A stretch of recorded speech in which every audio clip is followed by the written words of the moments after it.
fans, and thanks for joining us for another edition of All 90s Action All the Time, as we come to the conclusion of our epic 90s Seagal journey. I'm one of your hosts, Scott Murphy, and on today's episode, we'll be looking at The Patriot.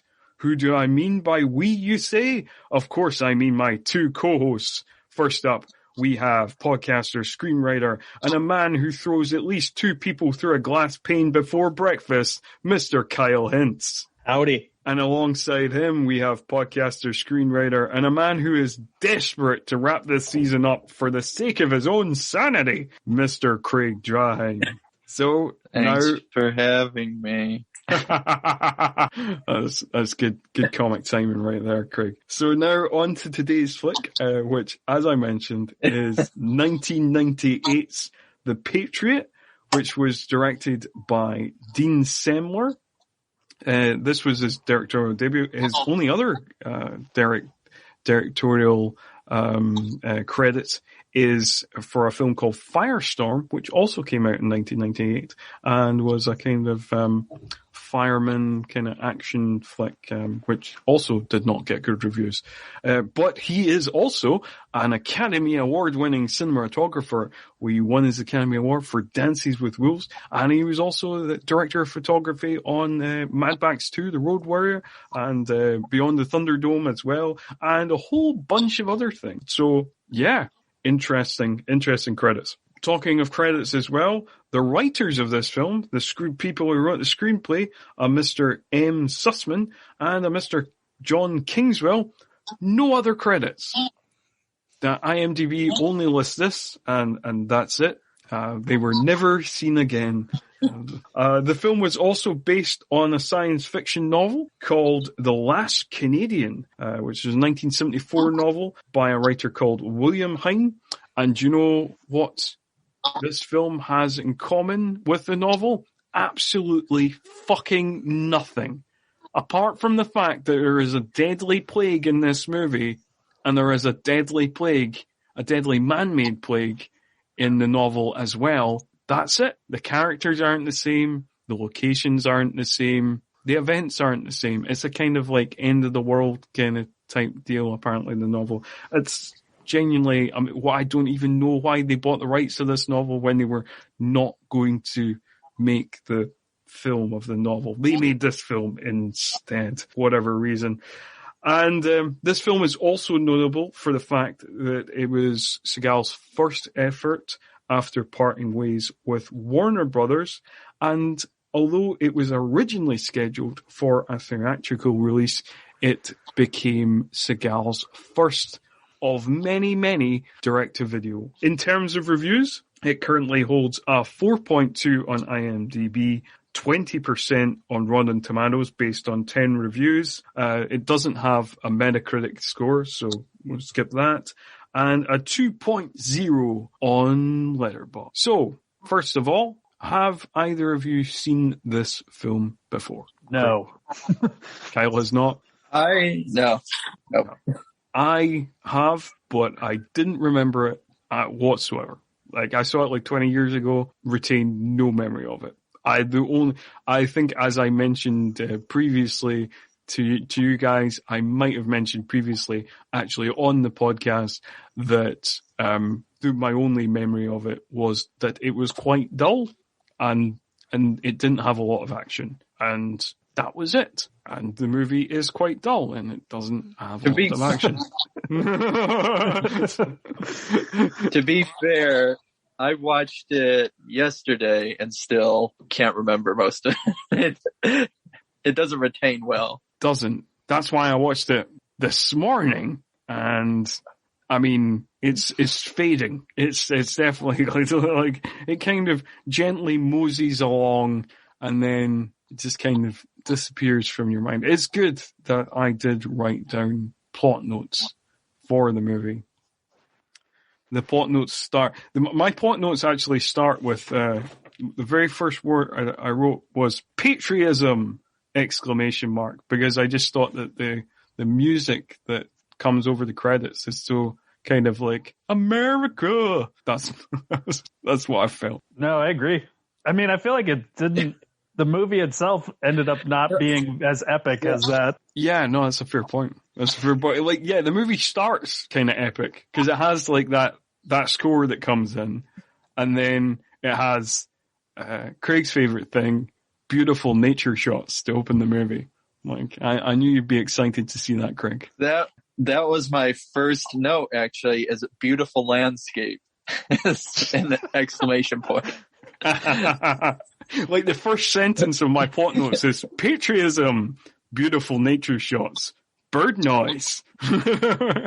So, given like On Deadly Ground and Fire Down Below, I knew you'd be excited to see all those elements in your Seagal film. Yeah, it is my favorite niche of the Seagal films. But I was saying this one, it felt very much, and it makes sense that he did cinematography for Dances with Wolves, because there's so much of it that feels like they're trying to make like a 90s kind of Western revision, all of what they were doing in the 90s with like Dances with Wolves or Unforgiven or all of those films. Yeah. Oh, unlike those films, this film is set in the then present day. Yeah. And then, yes, so like talking about Westerns, like just after we get like lots of nature shots of the lovely landscape of Montana, we get epic Western music, like, and we see Seagal and his friend L.K. Jones riding around on their horses, doing some cattle wrangling. It seems, kind of throwing ropes around, and yeah, that's what they're doing. And then, and then we see that. Like, I noticed as well, how we talked a little bit about how in Fire Down Below, there wasn't a lot of, like, how badass is Seagal? Like, how badass is his character? Well, yeah. I realized that again, he would reset to, like, being like, oh, how badass is his character as being his kind of trope in his movies going into the 2000s.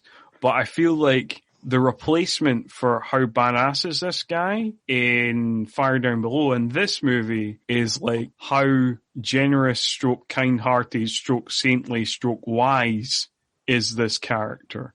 Like, cause people like keep mentioning is great intellect and wisdom and general generosity and saintliness. And they kind of do the same thing in Fire Down Below. So I think that he just did a kind of temporary replacement of the how badass thing. I think so too. That's why we see him, giving Greg? Oh, no, yeah.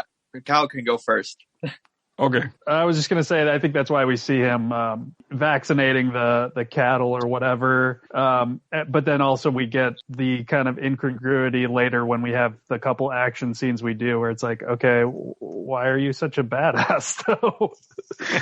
Yeah, not the world's greatest immunologist, but he just has like martial arts skills because he worked for the CIA. So of course he must have had some sort of physical training as well. Yeah, I mean, yeah, that'll be it.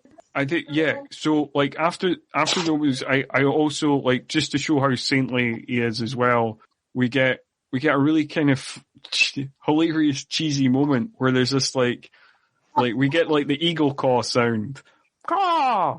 And then that notifies Frank, played by L.K. Jones, as I said, and Seagal's character, Dr. Wesley McLaren, to go over and help out a wounded small horse back and take it back to the ranch, which I thought was quite funny. Like, he helps out by just like sticking with or giving it some sort of shot and then carrying it. There's not really any sort of evidence of what is wrong with it. It's just, I'll just give it the same shot I was giving these cattle. Yes. Yeah. And I can't remember, like, can you remember the line that Frank says about, like, oh, I'm not sure you're funky moon juice or jungle juice or something? Like, he just gives an odd line about, like, we'll help this animal, which I was, again, I thought was quite funny. No, I can't remember. It's fair enough. Fair enough. Anyway, so, like, we have kind of dueling narratives because we also have an FBI standoff going on, and we get introduced to our villains, who are a kind of a right-wing militia, which seems very on the pulse for 2021. Do you want to talk about that one, Craig? They were mentioning it because of there we go. They're mentioning it because of that. It was in connection with Waco and everything, but then of course, with what's happening, especially in the United States right now, it became really relevant. But this militia is led, and they're kind of holed up there, and he's talking about going back to the days of the founding fathers and then leading fight for new America. But he's going to finally kind of give himself up, and we don't know fully why yet, but he decides to takes some sort of shot and puts something in his mouth as a liquid, but he's just going to give himself up to the FBI after this long stand up and his spiel to all of his men that are willing to die for him. Yeah. Like, it's quite a weird scene. Like, we're trying to establish this guy is like our big bad villain, and we open up onto him in his ranch, basically giving his militia a kind of patriotic pop quiz. I thought was a kind of weird way to introduce our villain. Yeah, it's kind of weird that it's it's coming to the end of this standoff that we don't know how they got in this position in the first place, other than that they're obviously crazed right-wingers. Yeah, because it's suggested by... Yeah, Craig? Well, I was just saying, it doesn't even feel like a standoff either. It just feels like they're just hanging out in their little, center. Or whatever. I know what you mean. It doesn't seem like, there's anybody like kind of guarding the windows or like barricading themselves in, or like it just seems like they're, like you say, like they're just having like a kind of one of their militia meetings while the FBI stand outside pointing guns at them. Yeah, it's kind of weird. And like you say, Kyle, there's no kind of sense of like how long it's suggested that this has been going on for a while, like maybe several days or something, because like in the kind of follow-up scene with Dr. Wesley McLaren and his daughter, Holly McLaren, she talks about like walking up onto the hill, and he says like, what have I said about, doing that, and, like it's dangerous and stuff like that. So like there's this suggestion that, this has obviously been going on like a while. At least several days. Yeah. And, so, like, the other thing I liked about this scene was before he takes the shot of what is clearly some sort of biological weapon or something, because you get a close-up shot of the vial that says, like, NAM 37, and you're just like, oh, that sounds like the name of an evil chemical or whatever. And, but the other thing, and again, maybe this is just because it's directed by a cinematographer, so he just wanted some fun shots in there. Like, there's a shot of him, like, he goes, the main guy, Floyd, he goes up to the window to look out at the agents, and there's just this, like fast zoom out, and then, and then we look at the agents, and then they kind of look back towards the house, and then there's this fast zoom back into the house. And I was just like, that seems pointless, but sure, just show off a bit of skill there. Yes. He does the same fast zoom out, I think when Frank gets to the hospital or something, where it's the same thing, where it's this crazy pull out. Yeah. For no reason. Well, I mean, you're revealing that the hospital's full, I guess, but it's like... Yeah, I think, but I think both times it's just kind of style for the sake of it, of just being like, what would be fun to just have like a fast zoom here. Yeah, cool. Looks good. Yeah. And then... So, and then we get the first of many padding scenes where, like, Seagal, or we should maybe refer to him as Dr. Wesley McLaren, just, like, cooking breakfast and, like, talking with his daughter, making terrible dad jokes, and we're trying to establish him as, like, a good solid single father, well caring, makes his kid breakfast, bullies him into doing their homework. You wanted to talk a little bit about his father, like him being portrayed as a father figure, Craig. So, yeah. So at first, I'm like, oh, well, I think Seagal, just like the last movie, is trying a little more of that acting thing a little bit. And so it's working better. But then, like, as it goes on, I get more into it. It feels like not like a father relationship. It feels like, random uncle or something who's just kind of giving little jokes or stuff like that than actually being because an authentic father. Because there is so many points too that he just like lets her do whatever or doesn't really seem to care too much despite her being in danger. Well, spoiler for later in the movie, but he lets her kind of do whatever for a while. Yeah, for sure, for sure. But like, yeah, he kind of comes in and out of being parental, any sort of kind of parental figure. But I mean, he does. And there's an interesting scene. Well, it's not an interesting scene, but it's just a scene that happens that's kind of odd when they're like driving into town, and he's talking to his daughter, and he says like, "Oh, you realize it looks like you're making a mess of that homework." And he says, "Oh, you realize when you get it right, it's me. When you get it wrong, it's like that's from your mum's side," which kind of makes it seem like, oh, he had like a messy divorce or something. But you find out later that is not. Yeah, I noticed that, and all I could think is just Seagal, even when he's trying to look virtuous and good, is like still going to be a condescending asshole. Yeah, that's a fair point. Well, he gets to the point where it pops up later, and I can't remember now, but he makes a little joke with her that doesn't feel like a dad joke at all, where he's talking about, you can't get married until you're 40, which, yeah, is fine, whatever. It could be a dad joke, but he doesn't. Oh, no, he doesn't say you can't get married. Like, you can't date until you're 40. That's yeah. I mean, yeah.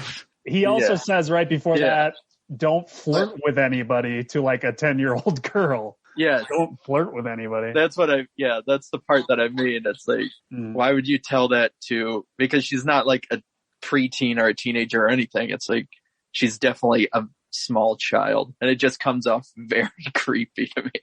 Yes, no, it does come off very creepy. Because, like, yes, I mean, the actress Camilla Bell, she could only have been like 10 or something when this movie was made. So yeah, it comes off particularly strange. But so I can understand your point about it being this kind of weird relationship that occasionally father. She was born in 1986, so she would have been, it came out in 98, but probably filmed in 97. She would have been about 11 when this was filmed. Okay. So it's a very odd comment to make. It's a very odd comment to write in a script, to be fair, as well. I don't know if it's like a Seagal line or because of, we know what he's like, but, or if it was actually in the script, which either or. So this is very strange from somebody. And also talking about very strange moments as well, like when they're driving into town, there's like a kind of blockade because of the standoff and all that kind of stuff. And Seagal has a little conversation with his friend Frank, and they're talking about the militia. And he makes this comment about like, oh, I don't mind people playing army, and like some of them are probably good, So and throughout the movie, it has like this kind of weird ambivalence towards far-right militias. Yeah, it seems like... Yeah, I mean, does this... I wonder how much... You can go, Kyle. Okay. I wonder how much that reflects Seagal's actual, like, opinions, or if Seagal is that aware that, like, there's probably a lot of right-wing fans or something, and he doesn't want to, like, offend them. But if that were true, why would they make, like, On Deadly Ground, or all the other movies that would offend any kind of right-wing Republican fans that he has? I mean, like, I think... Right, I don't know. Yeah, it's weird. I think because... It's weird because, like, the militia in the news clip is described as like a neo-Nazi militia. And yet the way they act out, they seem like just like one of those kind of conspiracy obsessed kind of libertarian militias. But like they don't seem like a kind of like white power movement. They just seem like a kind of gun nut stroke, the government's out to get us kind of militia. You know what I mean? They probably had to do that again to not, I feel like, upset too many of the fan. That becomes that fan base that Kyle was talking about. Of if you're like, oh, they're Nazis, that's not the same thing as, don't take our guns away type of thing, But I mean, the whole kind of, even the leader, I forgot to mention, he fits the look where it's like all these people that definitely don't have the appearance that they could be in the military themselves or do things like that. But and they're all kind of selfish when, put to the, under pressure. And yeah, they've got a lot of bluster, but they're cowardly. Yeah. And then, so I mean, like, after that, we get the kind of, we see the first, bit of, like the trial of Floyd, and, he's going into the courtroom, and we get this kind of weird shot of like Floyd and Dr. Wesley McLaren kind of lock eyes as if, oh, we'll meet again. Yeah. And it's a very informal trial, by the way. It's just... Yeah, for a standoff that's been, like apparently going on for days, and the FBI's involved, these federal agents are involved. It's just like this little county court, as if it's like dealing with a parking fine or something. Yeah, none of it makes sense. I mean, it's also like he gets arrested and goes right to trial. I mean, you would be arraigned, which seems like sort of that's what's happening, and then you would go on trial later. None of it makes any goddamn sense. Nope, not at all. Not at all. But anyway, we get Seagal. We get introduced to the fact that he is a doctor. He is Dr. Wesley McLaren, and we see him at his practice. And this scene would not be worth mentioning, but for two things. One, it's a funny scene because, like, Seagal has this moment where he just, like, shit talks Western medicine and being like, yeah, like, Western medicine is just, they're just prolonging illnesses. I'm here to cure illnesses. And, there's also, we get the sight of Dr. Wesley McLaren's assistant who comes in and out of the room a couple of times. And you'd be like, well, this is a weird side character, Scott. Why would you talk about her? Well, because it's played by Ayako Fujitani, who is Steven Seagal's daughter. I just thought that'd be a fun fact. And who never really shows up again. Apparently, yeah, she has starred in a couple of Japanese movies, and apparently is a respected fiction and non-fiction writer in Japan. But this is the only film that she starred with her dad, and yeah, it's like for like all of 5 seconds of screen time or something. And you have the hillbilly character of Clem. There's a lot of great kind of southerner names that they have to throw in here. Yes.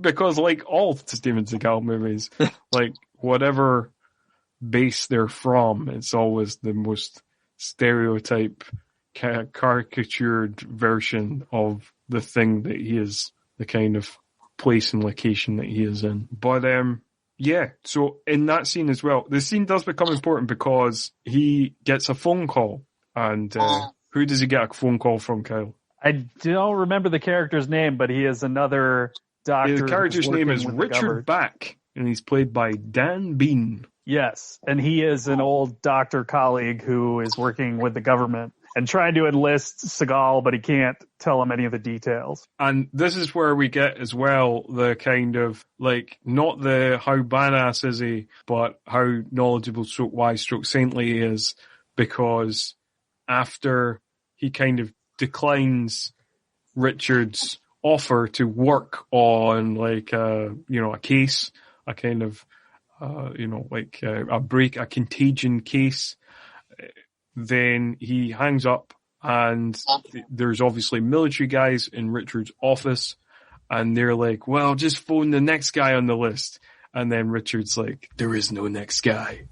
Meaning that Seagal is the only man in the country, the only immunologist in the country who could possibly work on this. But he does give the great hint to him that apparently pops up a bunch. Plastic beakers. Yes. Yes, plastic beakers. Yeah, we get more plastic beakers just in a minute. Like talking about his weird relationship with his daughter, there's a bit where like one of his patients gives him like a blueberry pie or whatever, and then the daughter asks like, oh, what's that? And he's like, oh, it's like a blueberry pie. We'll have it for dessert. And then he explains the concept of dessert. He's like, dessert is something that you have after dinner. I was like, I mean, she's 11. She's not an idiot, as far as I'm aware. All people are idiots in comparison to the greatness of Steven Seagal's intellect. I mean, I wonder if it was one of those bits that were meant to be a joke, whereas like, oh yeah, and he just didn't read it as a joke. But it just, yeah. Okay. Yeah, I suppose maybe he just didn't see the joke, or like, unlike the kind of earlier bit where he's doing some terrible dad jokes, maybe he just didn't read it as like a funny line, and so just said the line as it was on the page, and that was that. But yeah, it could have been a kind of joke of sorts, like just being like explaining the concept of dessert to a child who's presumably had a bunch of desserts at this stage already, or maybe she's not. Maybe this is the first time they've ever this is a treat that they've been really building up to, of like, one day you'll be old enough for dessert. But anyway, Steven Seagal doesn't eat dessert. No, I don't want to talk too much about his weight, but like, I mean, it doesn't look like a man who avoids dessert necessarily. I mean, maybe he does. Maybe it's just all like steaks and stuff. I don't know. But anyway, we get on to the kind of the actual plot of the movie. So we didn't mention in the trial that Floyd spits in the face of the judge, which is very important because the judge is the first victim of the virus, and he is taken into a hospital, and Dr. Wesley McLaren is obviously called in because everybody knows about his great immunologist skills, and he for some reason is totally aware that this is some sort of biochemical thing, but seems perfectly okay with just like handling the patient, bare hands and stuff like that. Not kind of like, no need to kind of disinfect for him, no need to, he's not suddenly panicked that he's got the virus or anything like that, like everybody else in the room. But, because he has greater knowledge, and he's just immune because he is. And then we get, I think like one of the most confusing scenes in the movie when the doctor, he's basically mentions to the doctor that it's like, this is like an outbreak. An outbreak is kind of happening, but he just says like plastic beakers, and the doctor's like, what does that mean? And then he goes on this kind of weird rambling point about like, oh, well, you don't use glass beakers because, glass beakers might injure the monkeys or whatever. And you're like, what? That's not going to clarify anything to this guy. Just tell him that there's like a contagious outbreak. There's like, tell him of what you suspect this is. This is some sort of like weapon, what's this weird beaker rant about? I don't know. Did that amuse anybody else? Sounds like, yeah. No, it sounds like somebody found out that little bit of information. The screenwriters or Seagal, probably the screenwriters, and went for it of like, yeah, look how knowledgeable and cool we are knowing this. Let's like really use it more. Yeah. And, so, but then he does actually do something, and he calls his old friend Richard back, and he orders him, like, Richard back.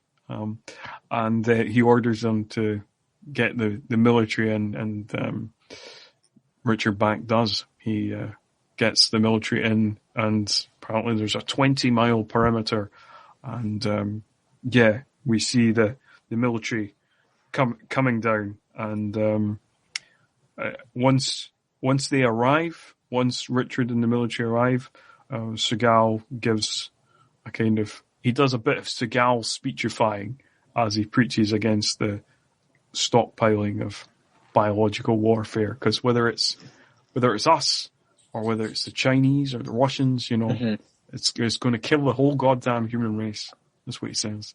And when Seagal speaks, everybody listens and is cowed by his mighty knowledge. But tell us, Craig. Craig, what happens next? Let me look at my notes. So after that, this is when, don't we get back to Chisholm, Floyd Chisholm, of realizing that he kind of is he's visited by his, I guess, second in command. Oh yeah, actually, yes, he is visited by his second in command. I was just looking at my notes. I did want to mention one little thing before that scene. There's a couple of kind of just like weird little moments that happen in the film that are kind of glossed over, not mentioned, and it's like we just get on with things, but they just seem like odd. And there's a bit just before Pogue, that's the right-hand man guy, arrives, and there's a policeman outside the courthouse, and he ties a flask of coffee and 4 donuts to a rope and then sends them up to a guy on the roof. And I just thought, like, that's a bit random. Did you catch that? Yeah. There's supposed to be... Yeah, it's supposed to be a whole kind of... Well, it'll pop up in a second, but a whole kind of federal army that's securing Floyd, even though they're kind of useless later on. But yeah, it's a funny bit, and it's not really ever explained. You just kind of see it float up as Poe is coming up, dressed in his get-up as a public defender, I guess, and he's just let through pretty easily. Yeah, she just flashes something like some sort of ID in his wallet, and just he's like, "Oh, I'm the counselor," and then he's just let in. He's just let into the courthouse, even though the town has been put on lockdown because of the virus, and the courthouse is heavily armed because this apparently very dangerous head militia guy has been detained. But it's all very simply done because this movie doesn't need to explain itself apparently. But yeah, tell us what happens in the jail, Craig. So when Poe is talking to Floyd, Floyd is asking for another shot, which you're thinking is the vaccination, but Poe kind of tells him that it's not actually a vaccination, but rather it only kind of postpones the effects of the virus. So that means all that kind of took ingested the virus to spread this disease or whatever they're all dying, and they need to find another way out. And this is kind of fits with the perfect of these like leaders of these groups, because then you really see Floyd become the coward, and he's like just willing to sacrifice all of his troops and for his safety. And, he's kind of throwing out all of his rhetoric that he was saying in the beginning. Yeah. And I was also going to... I don't know about you guys, but I felt like this scene was kind of really weirdly filmed. Just the way it's kind of shot in these kind of tight close-ups through the bars, like through like little squares of the bars of the jail cell. Just seemed oddly shot to me. I don't know if either of you guys felt the same. Yeah, it felt almost Silence of the Lambs like. Yeah. For no reason. And it also felt like, this is a dumb logic thing to point out, but I was like, I feel like the guard can hear everything you guys are saying. He's right there. That's a fair point. Yeah. So, yeah, like, I think after this is like the shot you were talking about, Kyle, about like Frank comes into the hospital and there's like a weird kind of zoom across like the kind of line of people who are queuing up to get the shot that we now know is completely ineffective. And so like this is something I mentioned before the podcast started that I wanted to talk about a little is I don't know if you guys came up with any theories, but I wrote in my notes, why is Frank so obedient to Wesley? Now in the first scene, in the breakfast scene, he's like kind of kicked out the house and like ordered to get coffee, which he just kind of nods and was like, yes, I'll do that. And then Frank is like laying his charm on the woman who gave Dr. Wesley McLaren the blueberry pie, and he's reassuring people. And then, he comes up to the Richard back and he's really chewing them out, and he seems like a kind of confident, swaggering kind of guy, and yet every time Dr. Wesley McLaren speaks to him, he does exactly what he says, and there's this exact same thing in this scene where he's chewing Richard back out, and then Wesley is like, don't you think there's bigger things at hand here? And then he says, he doesn't even just say yes, he says, yes, sir, and then walks out the scene. And as L.Q. Jones is obviously much older than Seagal, like is a senior, it seems weird, and it just seems weird. It seems weird, but it seems appropriate for Seagal. He can never. It doesn't matter that L.Q. Jones is older and more experienced and a better actor. Seagal has to be the one in charge. Yeah, that's true. Yeah, it kind of, we were talking about this before. Well, first of all, L.Q. Jones directed A Boy and His Dog, so he can't do no wrong. But I've still never seen A Boy and His Dog. I've heard about it. I've heard it's supposed to be nuts, and I've heard that it's a really interesting film. But yeah, I know. I recently listened to the Junk Food Cinema episode on it, but still never seen it. So I do want to check it out at some stage. No, make sure to check it out. It's a lot of fun. Okay.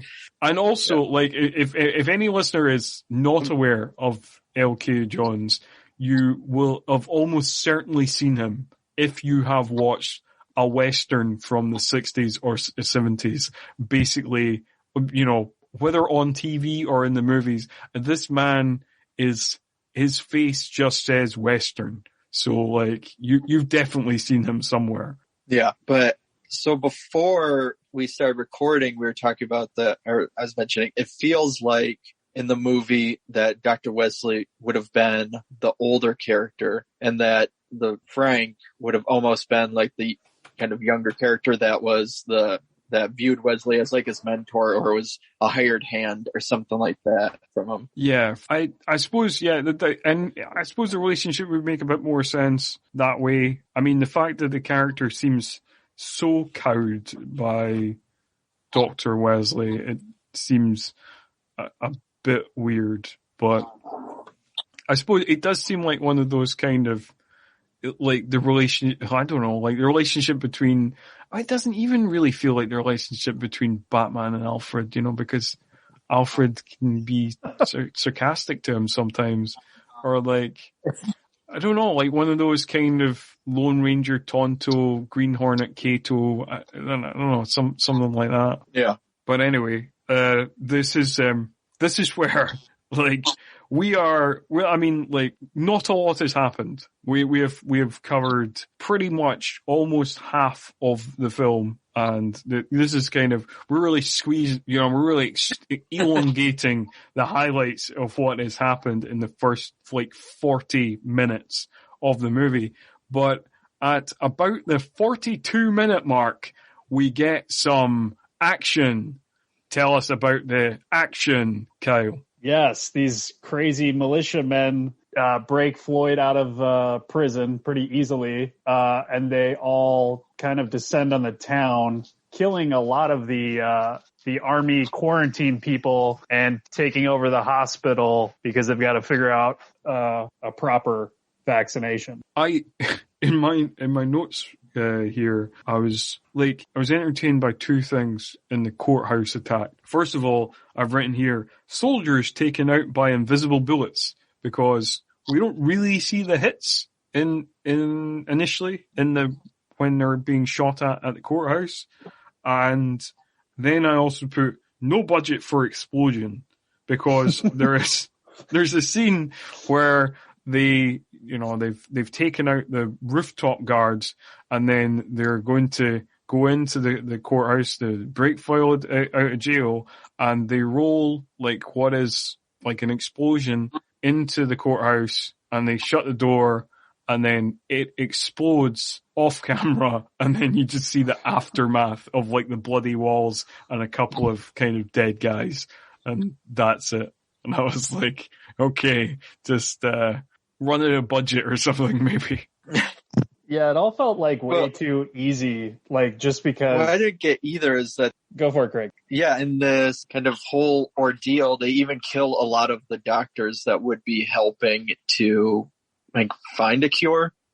So they're kind of counter effective in their whole like scheme. Well, you're neglecting his Floyd's number one henchman / like genius virologist that we're gonna discover in like the next scene. Yes, so like yes, we also kind of discussed this briefly before we started rolling in the podcast of like Pogue, who is played by Silas Weir Mitchell, who like I always remember from like My Name Is Earl.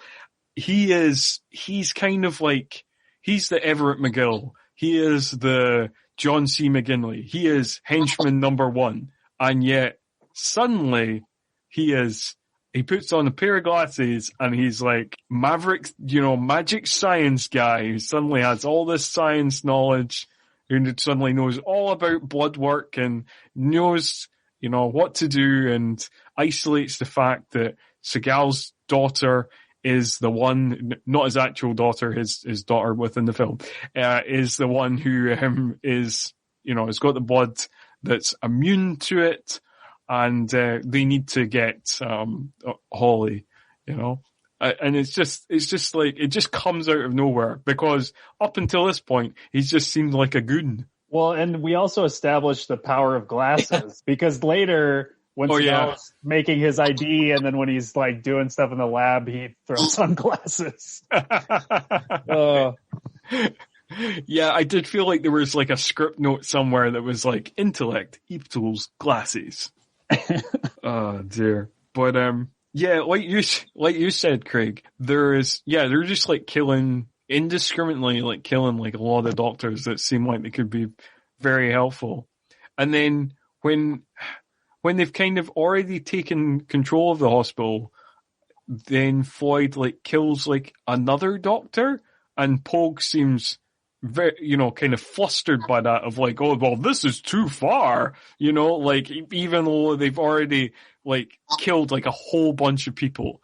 Like they've wiped out a whole bunch of military guys, a whole bunch of like federal agents, but like it's just one doctor too far for him. But then he forgets about that in the next scene and is just like, I'm henchman number one. I'm your number one guy. But then I suppose like expecting character consistency from this film is a step too far, is it not? Yeah. And then we get one of our rare bits of Seagal action in this movie, like pretty much, this is one of like two scenes where Seagal fights. Do you want to tell us about that, Craig? Sure. So they find out that they need Holly, the Seagal or Wesley's daughter, and nonchalantly tells her to hide, I guess, during this whole ordeal. And he goes searching for his daughter during it, and he's able to kind of escape by holding Poe hostage and then beating up the guy that grabbed his daughter, who was just hiding under the table. And then he grabs her, puts a blanket over her, and they both jump through the window onto the concrete. And that's really the only glass smashing that I can remember, like the big one. Yeah, There so might be there's more, maybe, but there's two instances of glass smashing in this scene because he so we get a kind of we get a classic Seagal punch combo where we get a shot of him doing his fast hand thing where he punches a guy in the face 20 times in 15 seconds or whatever. And then he throws him into a vending machine. So we got a glass smash there. And then he jumps out the window with his daughter. So we get another glass smash there. And also, it's also worth pointing out in this scene because it's one of the genuine hilarious moments in the movie. He punches a guy and it makes him look superhuman because the guy falls back into what is apparently the thinnest wall in the world, and it completely crumbles under the guy's weight. And yeah. We also have Frank showing up right when they come smash through the window. This has all been a planned escape or whatever. Yeah, I mean, his timing is amazing. Which is why they're friends, I guess. I guess. Yeah, he just supports him in every way. Frank's just there for him. I mean, so the only possible reasons are that they've managed to perfectly time this and it was all planned all along, or that Wesley and Frank have telepathy. They have a weird telepathic relationship. I like to believe in the cowboy telepathy. Oh, yeah. I mean, this should have been further explored. I would like to see the, you know how you keep trying to create, alternate universe, Seagal movies? Well, I suppose this one would actually have to star Seagal, but, the kind of, or maybe not, because it'd be, a younger man. So, the kind of origin story of Dr. Wesley McLaren and Frank's friendship and how that developed. The telepathic cowboy relationship. when he came in after being in the CIA and wanting to just start fresh and truly help the people. Yeah, when he first settled down in Ennis, Montana. Yeah. Do I mean, you could just add it to the... And he learned how to have a southern accent. Yeah, kinda. Like all Seagal accents, comes and goes, But, I forgot this one, because I've written it down. So when you go back to the ranch, Frank sees the militia coming on the hillside, and we get another random dramatic zoom for no reason. Well, I mean, I suppose there is kind of a reason this time, because he's like, oh shit, those guys are coming. So it kind of makes more sense. What do you think, Kyle? I mean, I was going to say, I feel like it's still just style points. Yeah, it's probably this will look cool. And it does look cool. It does. I think it works most for this scene because something dramatic is actually happening. Or the previous couple of times it just seemed confusing because it's the FBI are just standing there and Floyd's just standing at the window. Why are these dramatic zooms going back and forth? And the same with Frank. It's just it's just Frank walking in the hospital. I mean, I suppose there's showing that there's a lot of people in the hospital, but I don't know. The other two times it seems confusing. This time, at least it seems it signifies that action might be happening in a second, which it does. Can you tell us about that, Kyle? Yes. This is when Frank kind of ambushes those guys, right? Yes. This is pretty awesome because he gets close enough in these weeds where they can't see him, but he's close enough to throw an entire bundle of dynamite perfectly timed underneath one of their trucks to flip it over and kill a lot of them just in a brutal crash and explosion. And then he picks off one or two guys, has Seagal then is riding up. And then, of course, one of them shoots Frank in the back and kills him. And then Seagal kills that guy. Probably one of the best action moments. I think it's the best action moment in the movie. And I think what makes it is just before Frank dies, there is a close-up of a guy who's presumed dead who, because he's getting a close-up like that, he's not dead. And then that Frank is going to get shot in the back. But just after Frank thinks he's killed everybody because he dynamites them, and there's like two guys who like spring up and he shoots them. And just after that, he thinks he's defeated all the bad guys. He does a little jig. He just does this little kind of shimmy. Yeah. It's like a kind of victory dance. And it was just the absolute topper to the scene. So it was like, yes, it was my favorite action moment in the movie. And again, it's an action moment without Seagal. Yeah, for sure. Yeah. But they do handle Frank's death pretty well. I will give them that. After the fact, there's really no upset. Yeah. Seagal or Holly aren't upset at all. They're just kind of riding with him on one of the horses. Well, I mean, it is in the middle of an outbreak, Craig. And we all know how that causes us to control our emotions better. Yeah. Absolutely. Like middle of the pandemic, that's when you really control your emotions and just get shit done, as everybody has demonstrated in the previous year. So he initially seems a bit emotional about it. Initially he's kind of like, Frank, and then he just like chucks him over the horse and then moves on with life.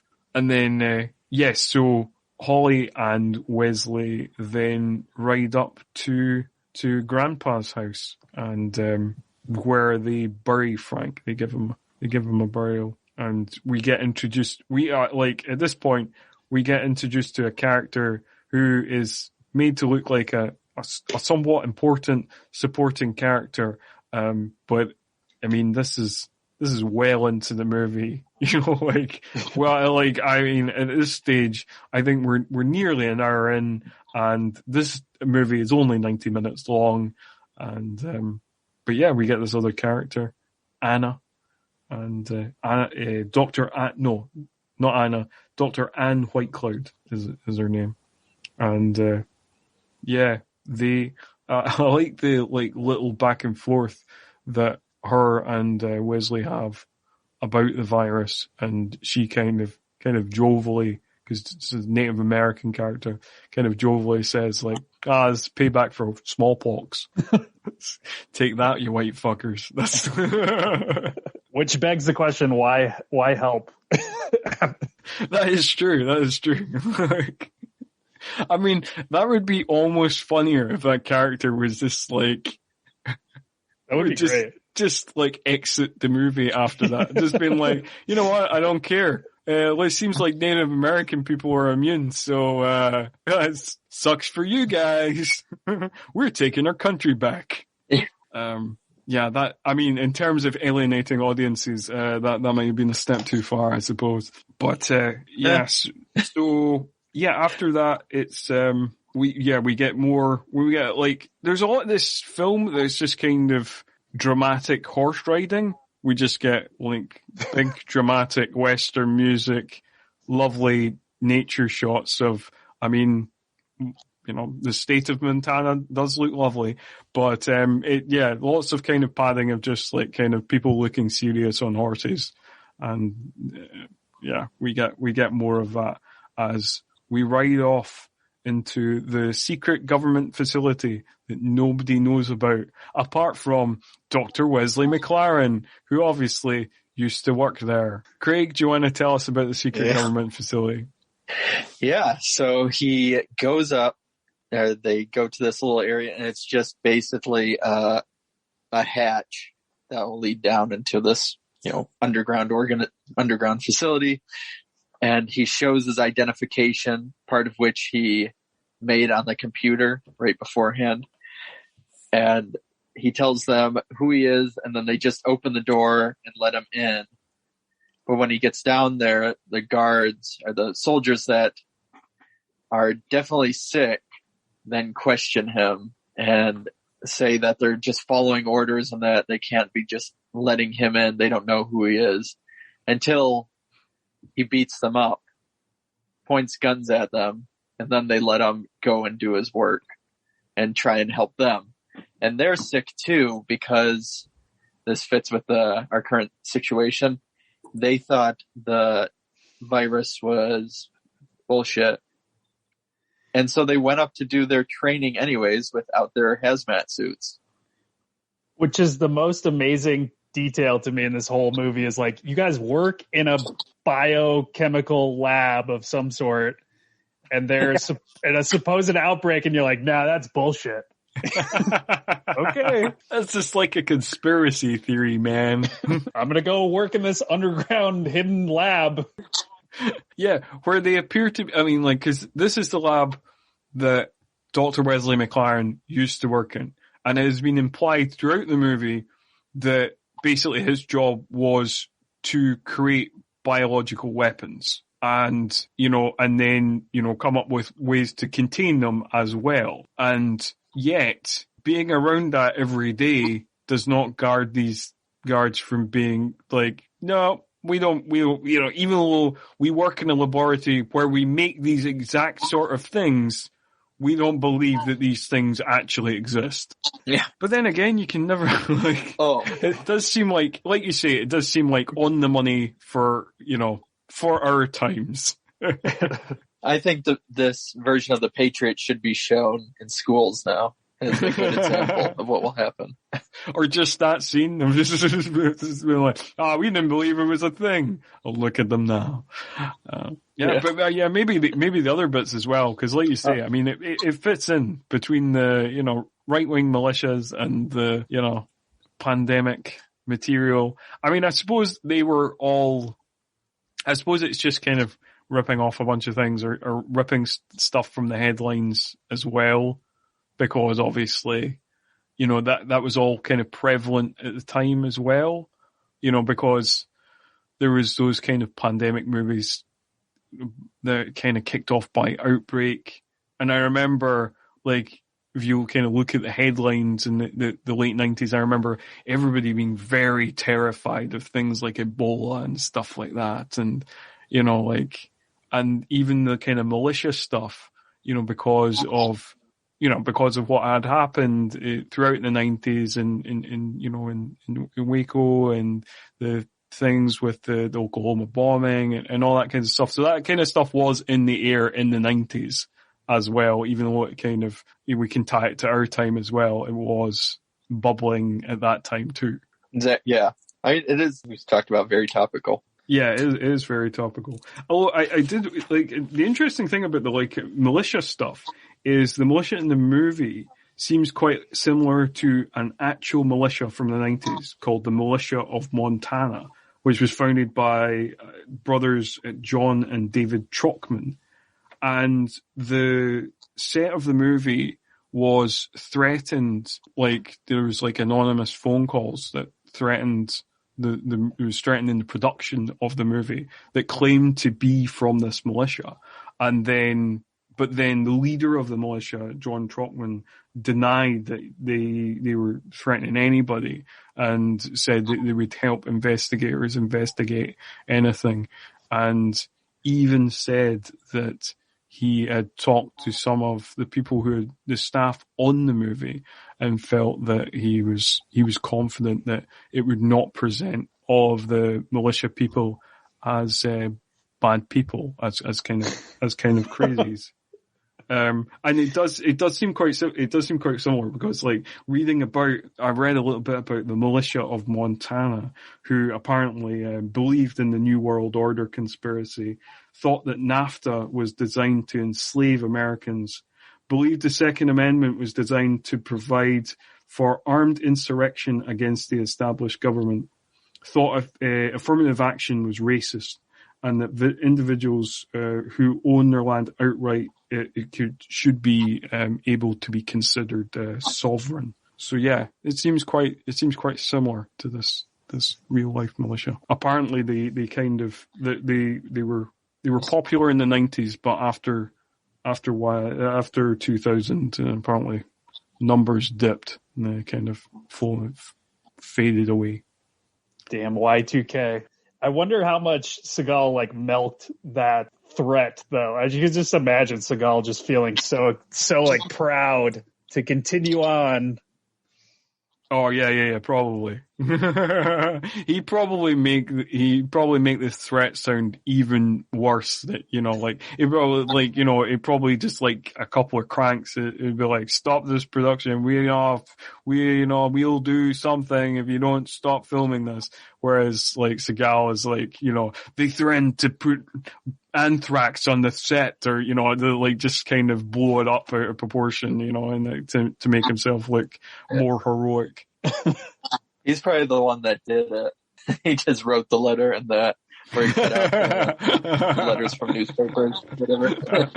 That would be awesome. Yeah, no, that would be funny if it was just a gal putting on a funny voice, threatening the set, and then being like, yeah it's totally from the militia of Montana. Yeah, and this is kind of where the movie really kind of grinds to a halt, because we get that thing which is like a very movie thing of like being like, how can we visually dramatically show that science is happening? Oh, we'll show liquids boiling in beakers. That is how science happens. They're like, we have seen movies from the 1950s. We know how to handle this. Yeah. Just lots of things bubbling in beakers. Just lots of colorful liquids. And then showing the death count rise, where you have one soldier, in a body bag, and then it goes to 2 soldiers, and having Seagal shake his head occasionally because it's just not working. And then there's that great shot.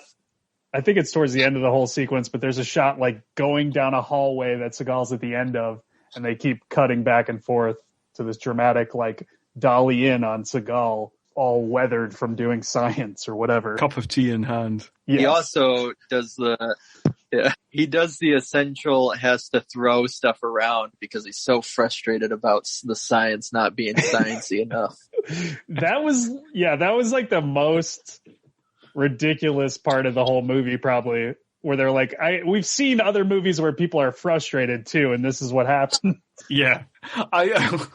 Like this is one of those moments where it's really kind of, Seagal going for his Oscar again, where he picks up his keyboard and he smashes it off the desk, and like he knocks over some beakers, and like that's how he's at the end of his tether. I'm surprised they didn't do a callback to the plastic beaker thing. Yeah, no, I was almost surprised by that as well. It's like, this seems like the perfect moment to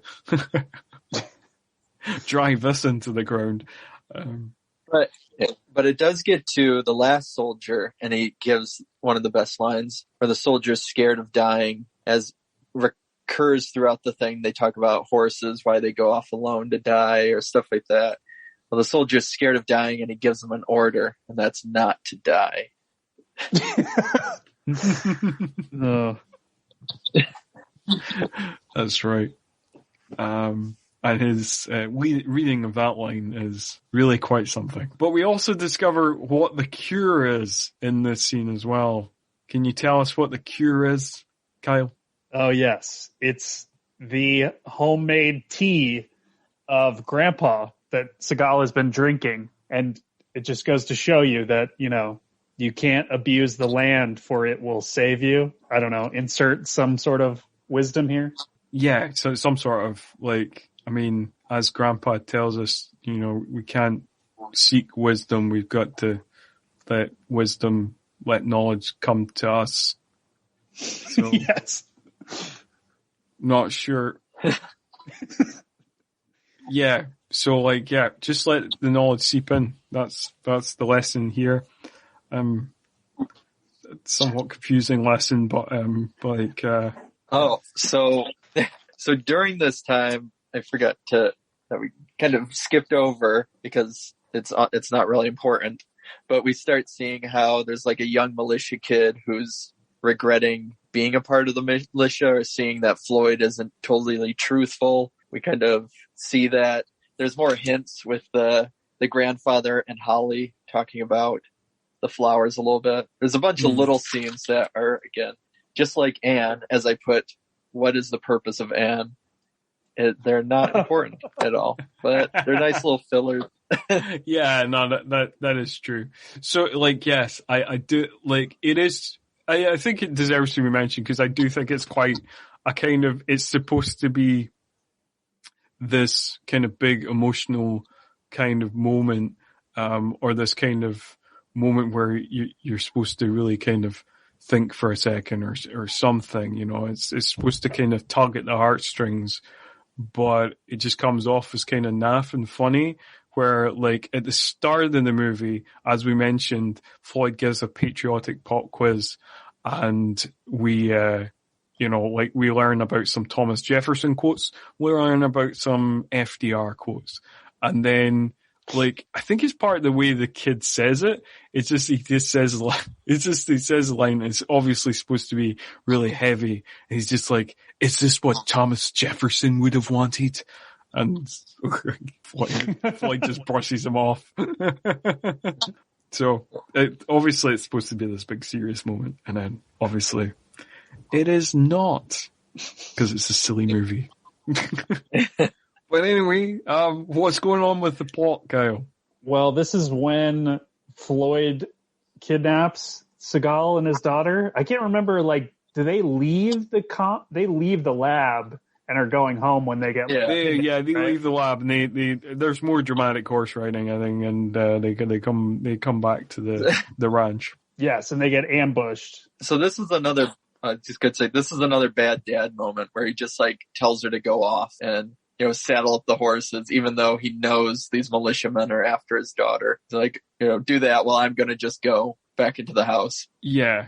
And then, again, it's also one of those scenes, much like Frank's death is super heavily signposted, Holly's kidnapping is also super heavily signposted, where she kind of goes back and she sees the kind of, there's, you know, this kind of close-up shot of, like, the little horse that Seagal saved at the start of the movie, and then you just know that it's like, oh wait, she's obviously going to get kidnapped here, just the way it's set up. Yeah. But I think, like, yeah, so, like, after Seagal and his daughter get kidnapped, I thought it was quite funny. Like, obviously the scriptwriters thought it was quite funny as well, which is odd because I'm not sure why they wrote it in the script. But Floyd drinks Merlot, and it's like, oh, that's like, it's highlighted. Like, Seagal's character highlights it, of this being strange, but it's quite a funny moment. I don't know if you were as tickled by it, guys. I didn't catch that, but that is pretty ridiculous. Oh yeah, no, he offers Dr. Wesley McLaren a glass of Merlot. That's such a weird way to try to say that he's, like, not a genuine militia guy, with the implication that he wouldn't drink wine or something. Like, they just, they have, like, this weird conversation afterwards where, like, Seagal's like, oh, that seems like an odd drink for a good old boy. And then he's like, I don't see myself as a good old boy. I see myself as a gentleman farmer. I do remember him saying that. Then comes, it's basically one of the most anticlimactic fights. It's over so quickly, just all of it in any Seagal movie that I've seen, you know, up until this point. Well, and so before that fight breaks out, there are two things I wanted to point out that Floyd says. He brings up MK Ultra, like, out of nowhere, which is just, I guess, just to say he's a crazy conspiracy theorist. But then he says Lebensraum, which is German, which I guess is supposed to imply some sort of, like, Nazi thing, but it's actually just, like, a classical song from the 1800s, so it makes no sense. Yes, he says that in such a way to suggest that the government and the CIA are Nazis. But yes,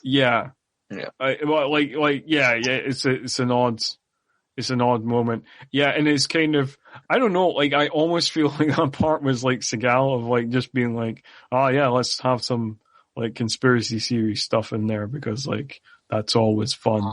And yeah, also the other kind of confusing thing about this scene is like when he starts talking about MK Ultra, Floyd kind of says like, of course you know all about that stuff, suggesting that Floyd somehow knows all about Wesley's CIA background, or that Wesley advertises his CIA background around town so everybody in Ennis, Montana knows about Dr. Wesley McLaren's former CIA life. Which kind of makes sense. I feel like you would. Yeah. Well, I mean, true. it kind of fits in with like probably stuff that maybe got cut, because we don't have any cool Seagal stuff in here. Aside from his friend, that's the virologist or whatever, we don't ever have the typical Seagal, like, he's such a badass because of this scene. So maybe that was a scene in the script or something. Yeah.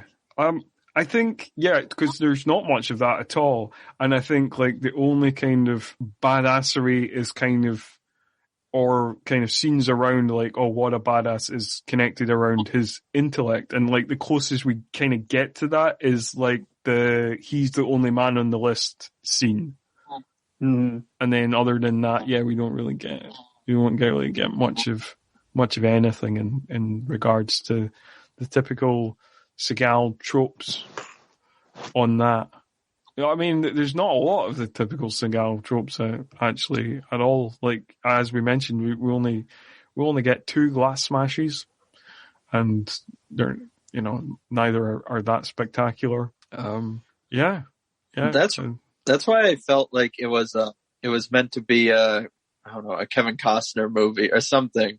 There's like some part of it that feels like it was. Most of them aren't really Seagal movies, but they add the Seagal stuff to it.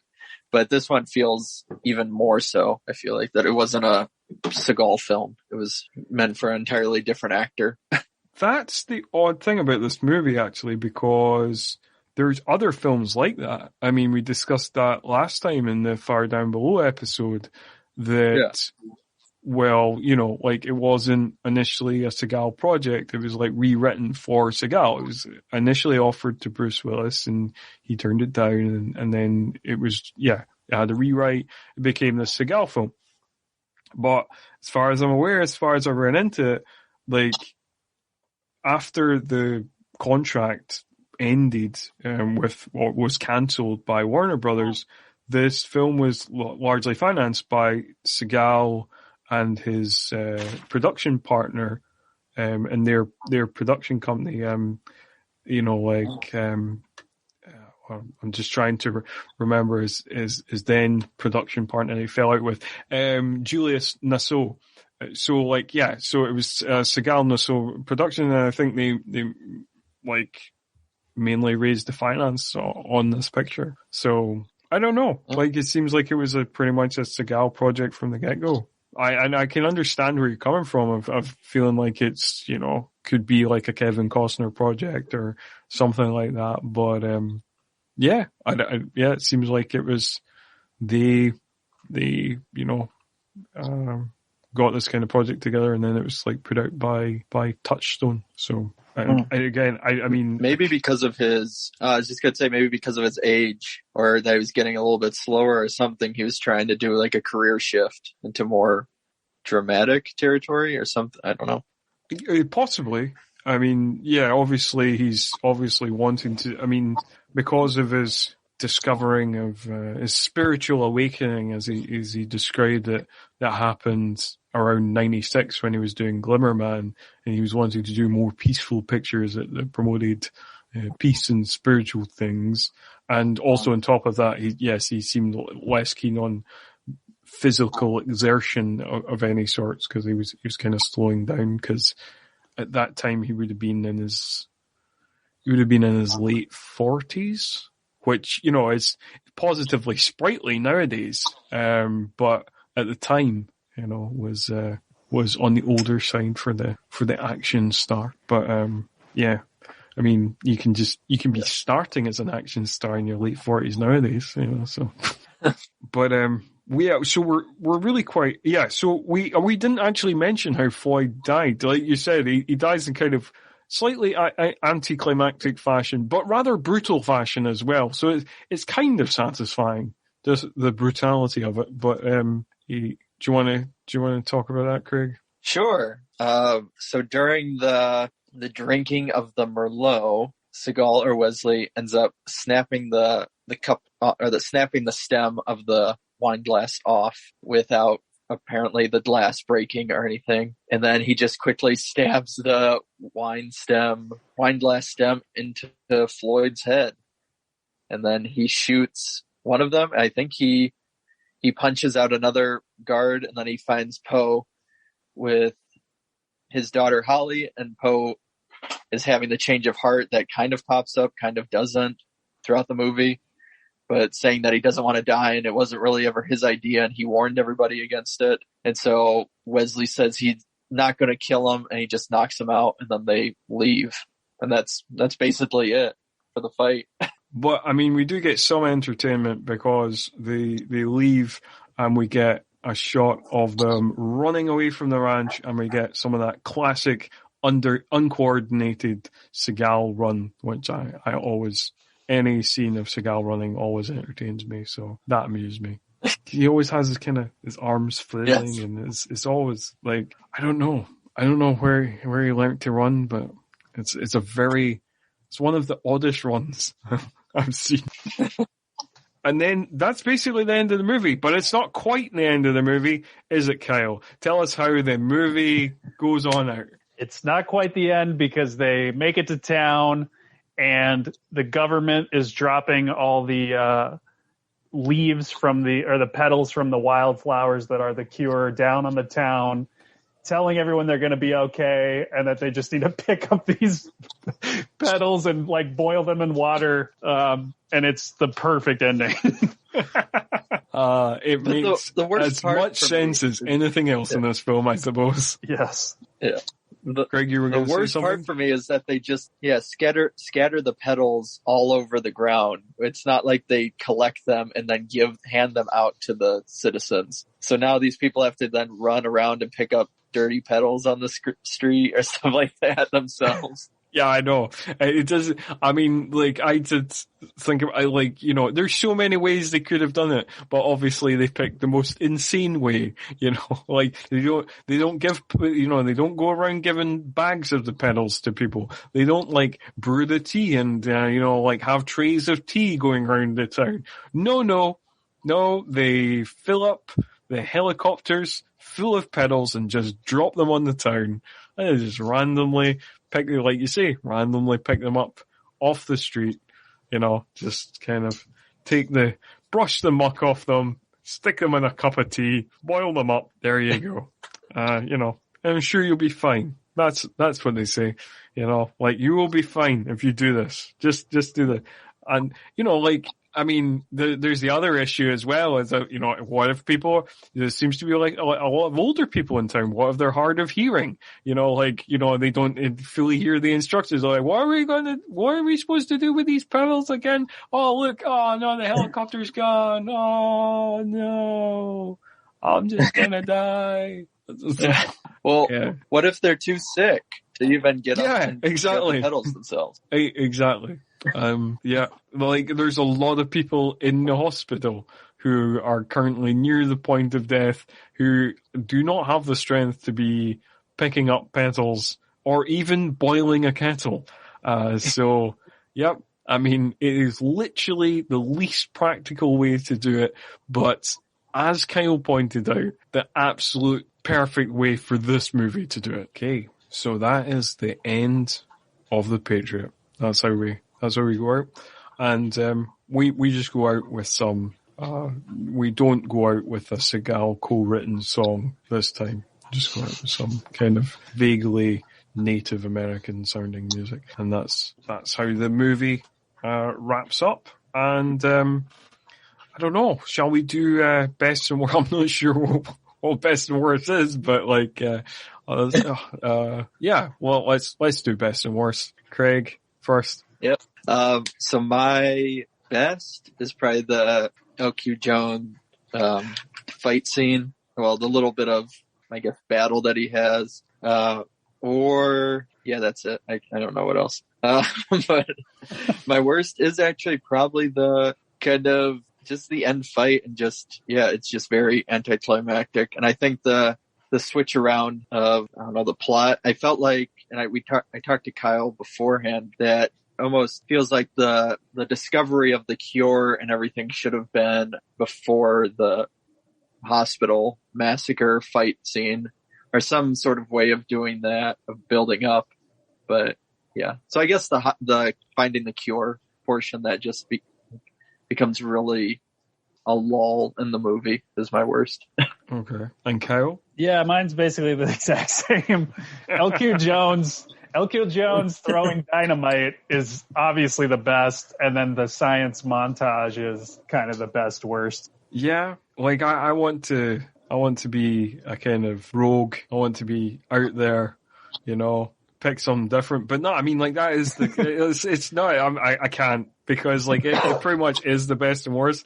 Like the LQ Jones action sequence, definitely the only kind of action movie bit of the film that's like a proper kind of fist pumping action-y moment, so that you can actually be like, yeah, yeah. So I think it is, but I think it's the best action sequence. I think it's the best, it's the most exciting moment in the movie, and it's the most entertaining moment in the movie, and it's just made totally perfect by the little dance that LQ Jones does after he thinks victory has been completed before his tragic downfall. And then, yeah, like, I mean, the narrative momentum of the film completely dies a death in the secret facility scenes. And like you say, the character of Dr. Anne Whitecloud is just a nothing character. It feels like she should have more to do. She essentially is just there to give Seagal cups of tea. And we just get this thing of this kind of shot of like more bodies being in the hall. First one body, then two, then, like there's just more and more body bags around the hall as we see Seagal looking more and more forlorn. And yeah, I mean, I suppose, yeah, I mean, that's really the worst. But I mean, the other thing is its oddly, kind of troublingly ambivalent attitude towards far right militias is another worst. But in terms of like the actual narrative, it really just the whole film comes to a kind of shuddering halt at that point. So I think we're all on board on the best and worst of this movie. And yeah, I mean, like, it's not good enough to be like a good thriller. It's not deep enough to really look into the political aspects. It's not a great Western. It's only got like 10 minutes of action and a 90-minute apparently action movie. It's not great, and that's why it goes down as many Seagal's fans' least favorite movies, I suppose, because even some of the really bad ones are really, really quite funny. But I suppose we should move on. But it does have great landscape. Yes, I mean, Dean Semler, didn't do the cinematography for this movie, but he has the directorial eye of a cinematographer. And if you want dramatic horse riding and you want loving shots of the Montana landscape, then this is the film for you. As long as you don't care about much else happening in the film and kind of just going on that. I mean, that's us. You're free, Craig. You're free. Seagal, there's no more Seagal in sight for you. Yeah. Because that was the last Seagal film of the 90s. He would not do another action movie. He would appear in 1998's My Giant, which is a terrible Billy Crystal film. and he would also appear in an episode of Roseanne in 1998. Where that weird final season of Roseanne where they win the lottery and everybody stopped liking Roseanne. In that one.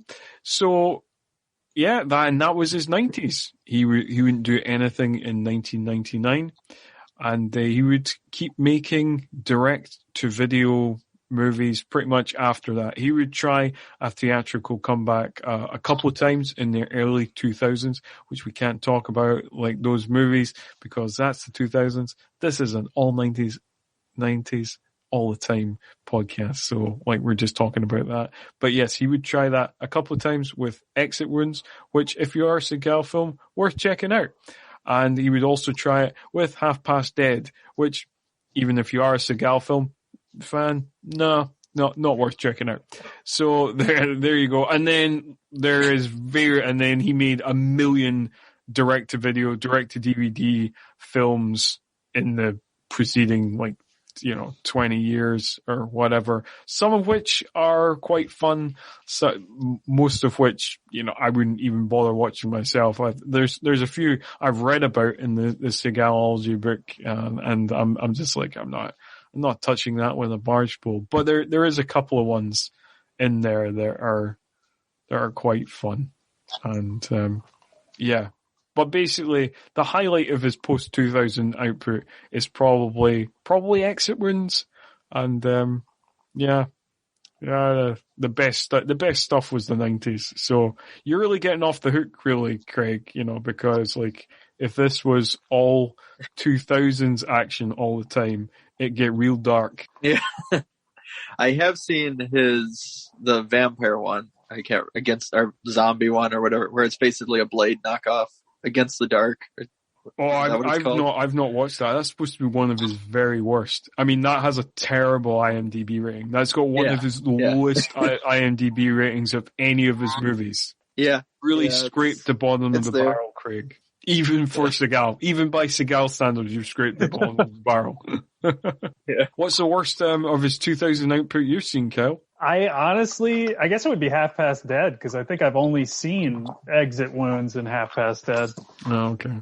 Yeah. I hadn't seen most of his direct-to-video stuff at the time. I've subsequently, after reading the Seagalology book, checked out a couple of his direct-to-video efforts that the book said were a bit better in in the turn of this year. But yeah, at the time, I think the only direct-to-video one I saw, kind of near the time of release, was Belly of the Beast. And then, pretty much, which was 2003. And then pretty much I stopped watching Seagal movies after that, at that time in the kind of early 2000s, after being a fan throughout the 90s. And just, it got too much. Half Past Dead was... Yes, Craig? Oh, no, I was just going to say, I had a question for you, Scott. Yes. About...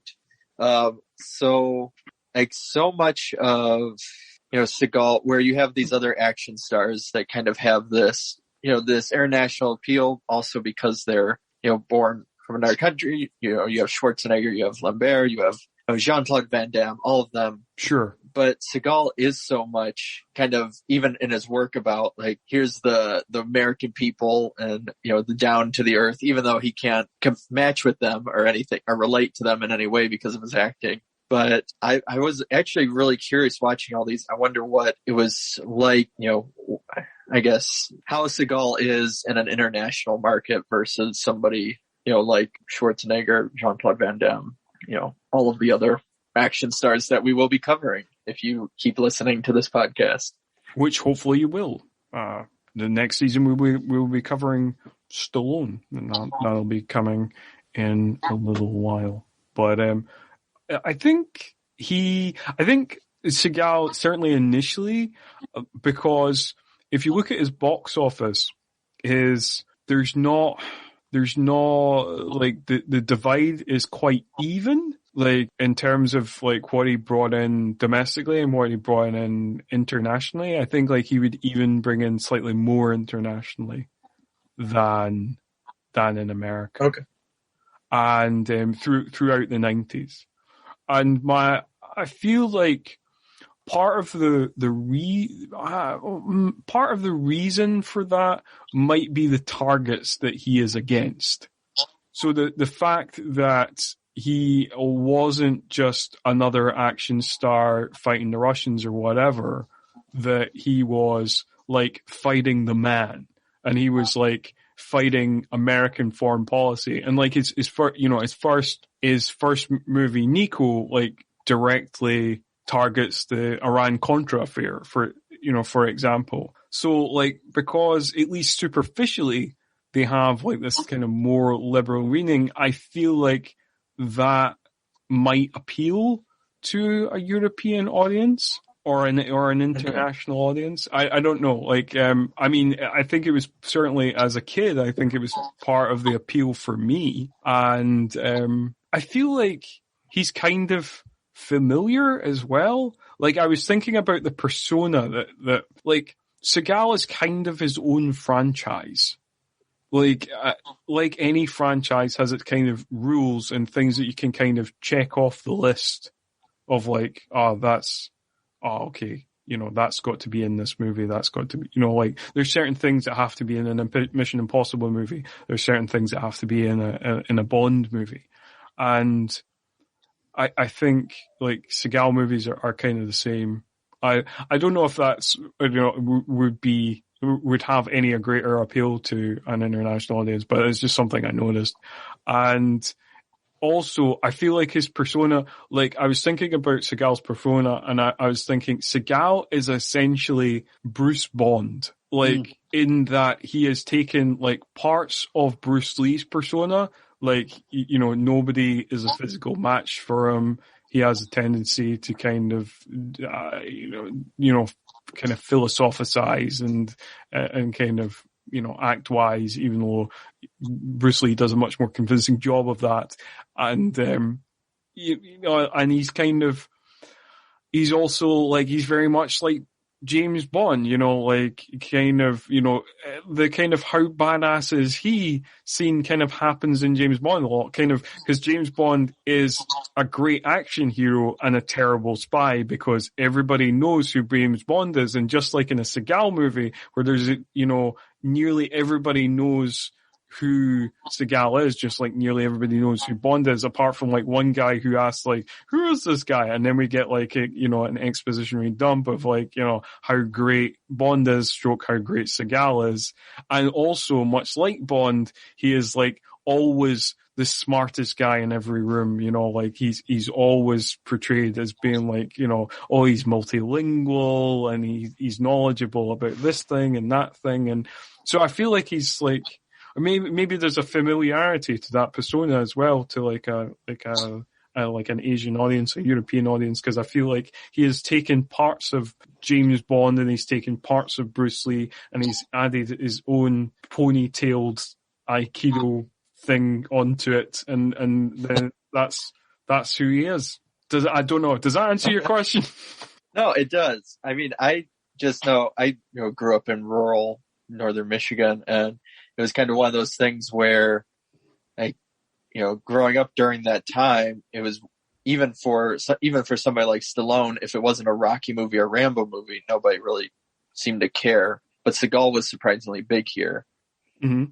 But I was where I didn't watch a Seagal movie, but I loved Stallone or Lambert or Jean-Claude Van Damme, but they seemed in a way almost like they were more sensitive because of their approach to the martial art aspect. I don't know. It just felt like, Seagal is a very like Americana action star. So I was just curious how he would have worked elsewhere. I don't know, because he tries to input these elements of like Asian elements and different elements. And he tries to kind of like, because I don't think, for example, there's certain American action stars who like, have never had an international audience.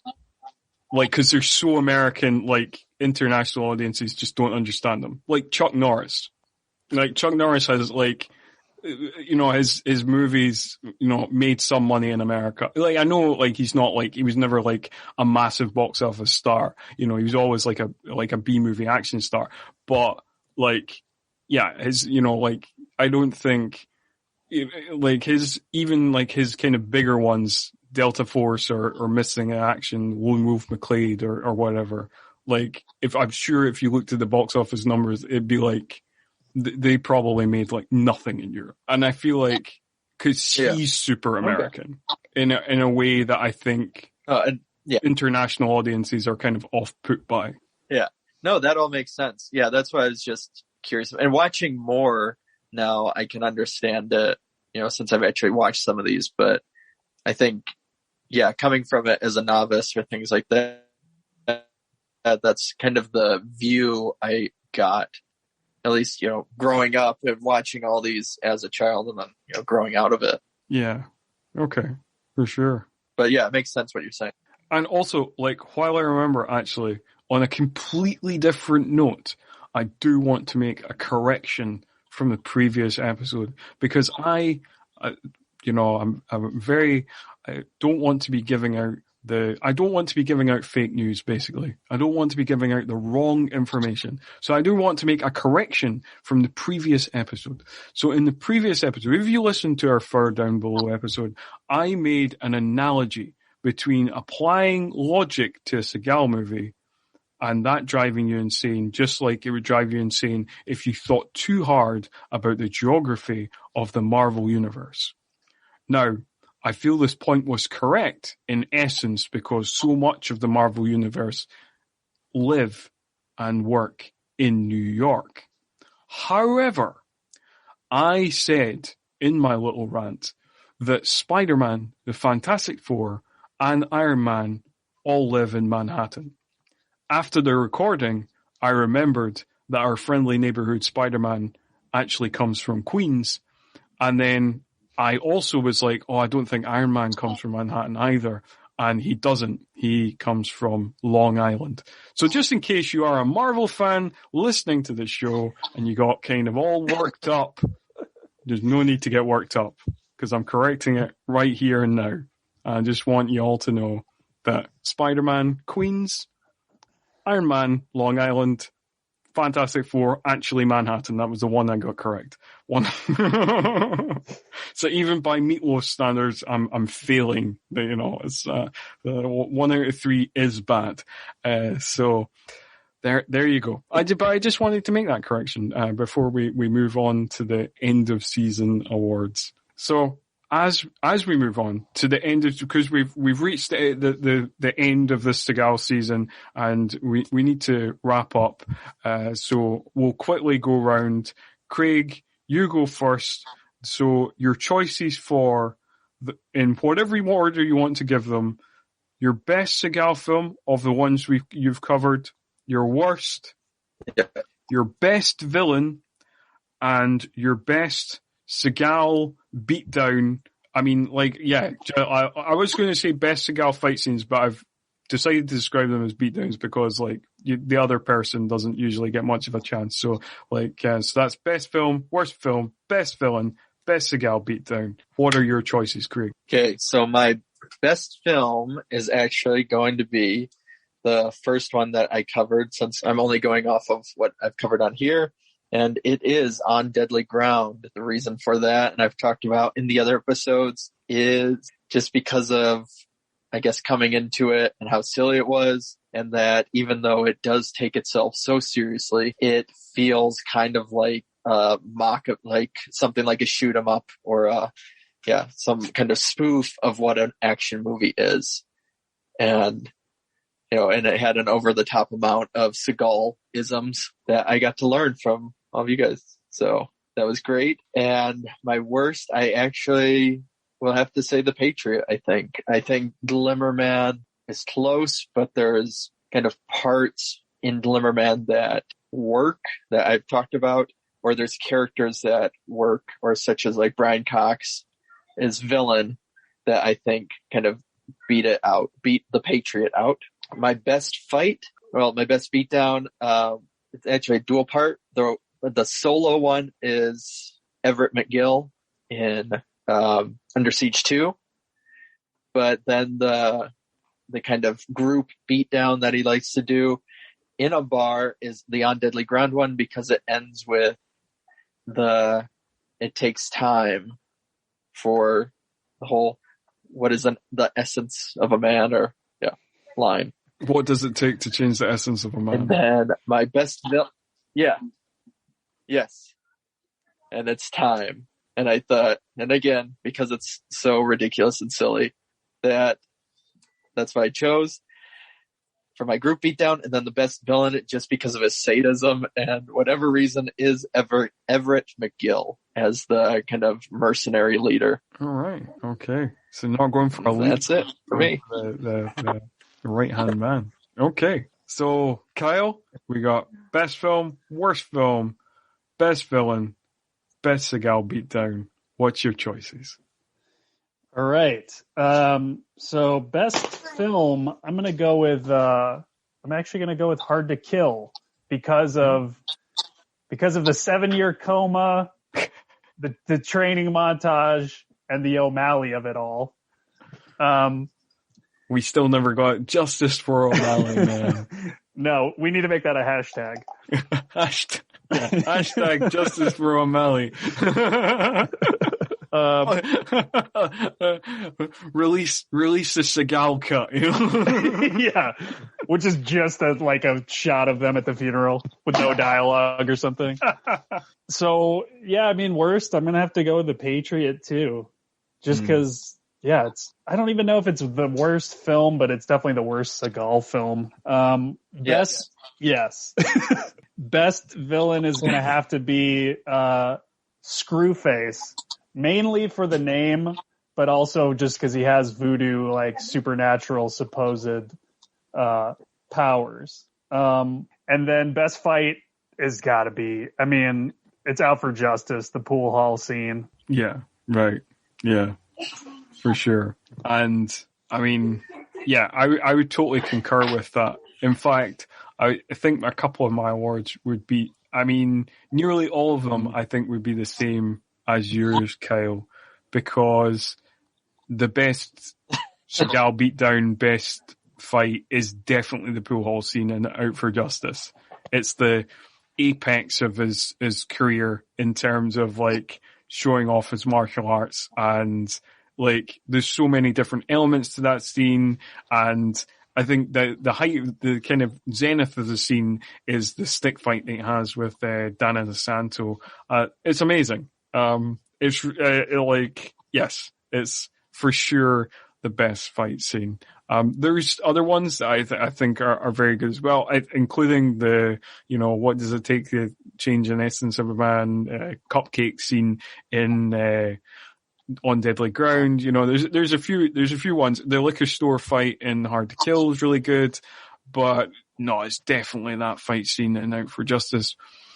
I was tempted to go with the Tommy Lee Jones, Gary Busey combo for the best villain, but I think I will also go for Screwface as best villain because, yeah, I think it's just a kind of, it's such a wacky character, and I just think, and with all the voodoo and stuff, and just the crazy eyes that he has, and it's it's really, I feel, I mean, talking about Bond is almost a Bond villain or something like that. It's a really memorable villain, and as much as I love Tommy Lee Jones's performance in Under Siege, I think that Basil Wallace's performance as Screwface in Marked for Death is just maybe even more over the top, and the reveal that he has a twin as well, and there's the kind of it's been implied that he's like magic and he can be in two places at once, and it's just that there's just been twins all along. Oh, it's so good. So yeah, I think Screwface is my best villain. And agreeing with you again, agreeing with both of you, worst film is The Patriot. Just because it's the dullest watch. I mean, I didn't hate it. I wasn't constantly looking at my watch or anything, but it is for sure the dullest watch. It's for sure the one that doesn't, I mean, even more than Glimmerman, which it doesn't work, but just its sheer insanity kind of keeps you kind of oddly captivated of just being like, none of this melds, none of this, like, who wrote this? Like, how can there possibly be only one credited screenwriter? It doesn't make any goddamn sense. Like, yeah, but yeah, The Patriot. It's just not. I mean, as we covered, we really kind of stretched out the kind of highlights of the movie. We could have gone through it much quicker because, like, there's so much padding. There's so much kind of just riding around in horses or staring at blood samples or looking at beakers or whatever. And but the one I'm going to be different is my best film. I'm going to end with my best film, and that is Under Siege. It was the first Steven Seagal movie I saw as a kid. It's what made me become a Steven Seagal fan. It's the one I have watched the most. I just love that movie. And it's honestly, I know that objectively it's not like an action masterpiece by any standards, but it is genuinely one of my favorite action movies of the 90s. And yeah, so my best film is definitely Under Siege. And that's it. That's it all over. Can I add? Yeah, you can add something, Craig. Go ahead. Can I add? Yeah. Could I add one more award to give out? Yes. Okay. Curveball award. Yeah. Okay. Yeah. I'd just like to say that I'd like to give the award out for the best little bit of Seagal history to the very famous DeMarco case of Silverman.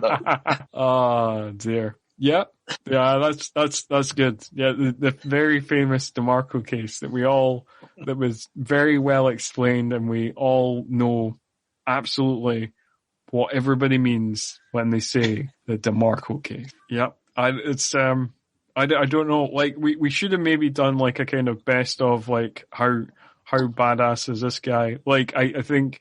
If we were doing that, I think one of my favorites on that scale would actually be the Casey fucking Ryback scene in Under Siege 2. I think that's a classic of how badass is this guy. Just right after, like, just when Eric Bagassian opens up the file that he has that's got like his memoirs, Ryback's Tactics.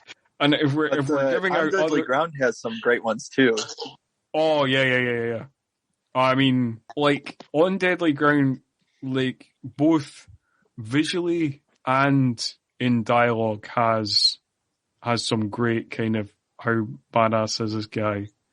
Like, the kind of little speech that Michael Caine gives about him, and then the little speech that R. Lee Emery gives about him, about the, you could, I can't remember. It's like you could dump him in Alaska or something, and he'd turn up with a. So I can't. I wish I could like go back and listen to the episode and remember the quote that I read out. But and then there's the Michael Caine thing about him being like your worst fucking nightmare kind of thing, which is also amazing. Also, like in terms of the kind of showing how badass he is, the loving hero shot that he gets right at the start of the movie when he steps off the helicopter, that's also amazing. And the fact that it made only funnier by the fact that the movie was directed by Steven Seagal. Yeah. Ah, dear. And then so that I mean, Kyle, do you want to hand out any more random awards before we go out? No, I feel we've done enough. We've done enough. We've talked about Seagal enough. It's time to put this season to bed. It's time to thank you very much, listener, for tuning into this latest episode of All 90s Action all the time. If you enjoyed the show, please be sure to rate, review, and subscribe to us on Apple Podcasts, Stitcher, Spotify, basically wherever you listen to podcasts. Tell your friends, tell your family, tell your pets, whatever. We don't mind. We'll take any listeners, that we can get.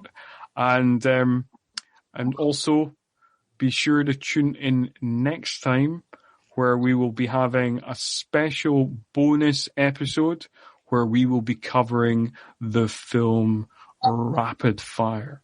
But I just want to thank you all again for checking out this season. Hope you all enjoyed it. Though we'll be back next week, and then after that there'll be about a month break, and then we'll come back for season 2 with Sylvester Stallone. But until next time, see you guys.